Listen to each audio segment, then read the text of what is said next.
What's up guys, Matt back again, and this is the latest Ichiban Kuji Dragon history. And in today's video, we're going to be unboxing and reviewing the entire set. Before we dive into the video, please remember to subscribe and hit the bell, like the video, comment your thoughts down below for us to discuss, follow me on my socials, and consider becoming a YouTube member to enter into our monthly giveaways and Discord server so our community can help you on your Dragon Ball figure collecting journey.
This Kuji kicks off with its first prize being Goku vs Piccolo Jr. as a Revival Moment figure from the 23rd Tenkaichi Budokai. Revival Moments are new to Dragon Ball, but have had some figures released in Ichiban Kuji for One Piece in the past. They seem to be figures based on moments of the manga and anime sold as a diorama. The fight between Goku and Piccolo is one of the most legendary, and if you haven't gone back or ever watched it, I highly recommend it. Goku is truly pushed to his limits during this fight, but even when all seems lost, he finds a way to defeat Piccolo. The figure is the moment Goku does his meteor combination on Piccolo and delivers a devastating gut punch shortly before jumping up with a Kamehameha. I believe Farouk and Joe both worked on this figure, and their expertise in capturing the likeness of the source material is on full display. Both characters' faces look uncannily similar to the manga, with awesome details like being able to see their sculpted uvula in the back of their throats, Piccolo's bloodshot eyes, and the blood coming from the sides of their mouths. The sculpts for both are fantastic. I personally am not the biggest fan of bases being forced onto characters, but understand if they're trying to depict a specific scenario for this. I can still appreciate the battle damage on both characters, the veins on Piccolo's head, their well-sculpted muscles, and of course the noted details before from their likeness. Both figures are painted and shaded very well, with shading being applied on their skin and gi. It's a shame that we just got a 23rd Tenkaichi Budokai Kuji this year within Masterlies. On top of that, we've seen matchmakers release this fight only a handful of years ago. It isn't hard to find the matchmakers, and it's much cheaper to get that than this release. One thing you'll notice throughout this review is my criticism of this set's size and scale. These are still priced at the same cost as Masterlies figures that scale much higher and arguably have more detail and value. If these were sold at a discount, it would be a lot easier of a decision to buy them. These figures certainly aren't bad at all, and if you like diorama style figures, perhaps try to find them at a low price in the coming months.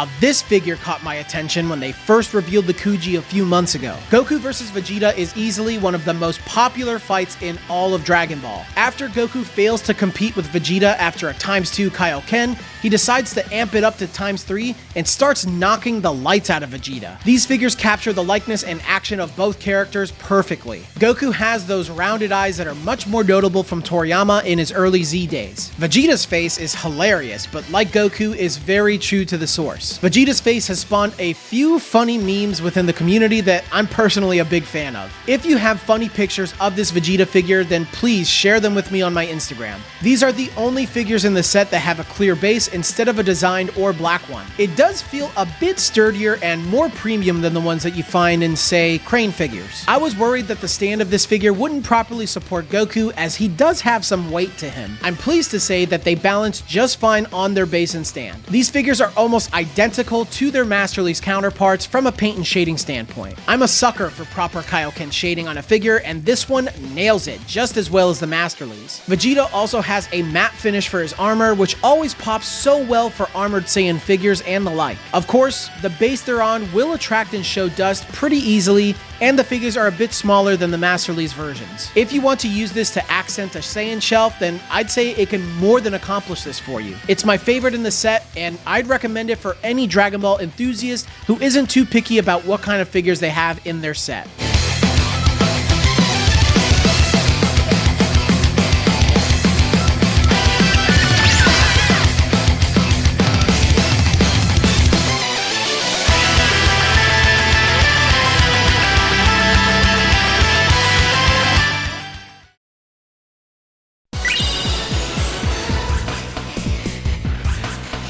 While the first two figures in this set truly try to impress, I feel as though these last two finish things out with a whimper. Goku vs Frieza is arguably the most iconic fight in all of Dragon Ball. An epic battle that lasts multiple chapters and episodes that climax with Goku fulfilling the Saiyan prophecy and becoming the legendary Super Saiyan. This figure takes one of Goku's iconic moves of biting his opponent from the manga and brings it to life in 3D. While I can appreciate the deep cut source this is from, I just don't think it translates well to a 3D figure. It's very odd and looks more goofy than anything, which could be the point. I can still appreciate it for what it is. Goku's face looks fine and has his teeth out and chomping on Frieza's tail, but Frieza does have a common QC issue on nearly every figure, or at least the countless that I've seen so far. It's probably hard to notice on the footage, but his lips are sculpted onto his face, but the black paint is applied slightly below the sculpted area. Frieza's sculpt is also a bit strange, as his arms have a pretty noticeable seam that clearly shows that his arms were glued on during the process instead of being sculpted whole. Both figures do have shading, but it's very subtle. You can see some on Frieza's skin and throughout Goku's gi. I do feel like the colors could have been done a bit better, especially when comparing to the first two prizes in the set. These just fall a bit flat and could have used more paint and shading to really make them pop. I think I like the base of this figure the most in the set though, as the aesthetic of Namek always pops on any diorama. I also appreciate the material it's made out of, as it's a heavy, spongy-like material. Like the others in the set, they are a bit on the smaller side, but I do think they reach the greatest height since Frieza is stacked on top of Goku. I had a feeling this figure would come out to be my personal disappointment, however, it isn't the worst in the set, in my opinion.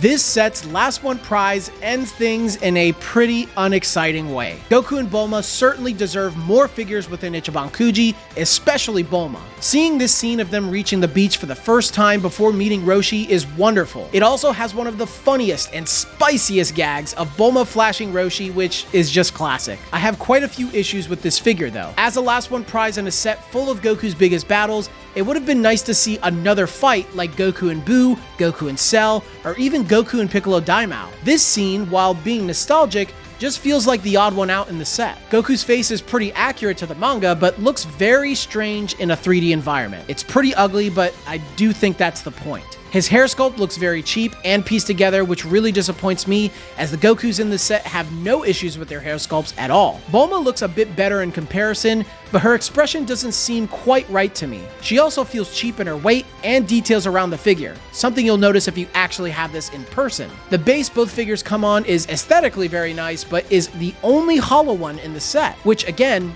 makes this feel really cheap. Hopefully you're picking up on the running theme that the smallest figure in this set also feels like the cheapest. Both figures hardly have any shading on them as well, which drags it down even further. Is this a bad figure? Nah, it's just pretty lame for a last one prize, and really should have been something else entirely if they were able to include it in this history-based Kuji. If you're a big fan of this figure in whatever way, I would just wait for a discount, as it's way too expensive even after a few weeks of being out in the wild.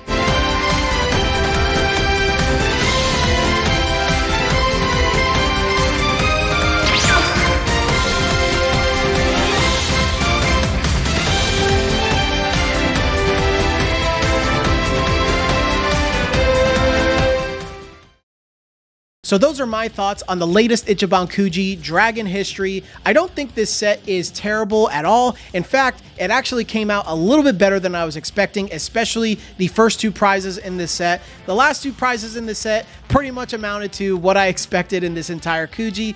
Yes, they're not Master League figures, but I do at least enjoy prizes A and B in this set. If you guys are planning on buying this set, I would wait. I had to pay a premium since I'm a content creator and bought them day one of release, which probably cost me about $300 before shipping and importing, but I think you can get the whole set for about $150 even after a few weeks after release. I can only imagine if the prices would go even further down in the coming months, so maybe hold your breath if you are expecting on buying any of the figures in this set. But thank you so much for watching today's video, guys. If you made it this far in the video, please drop a like, leave a comment down below of your thoughts on this set.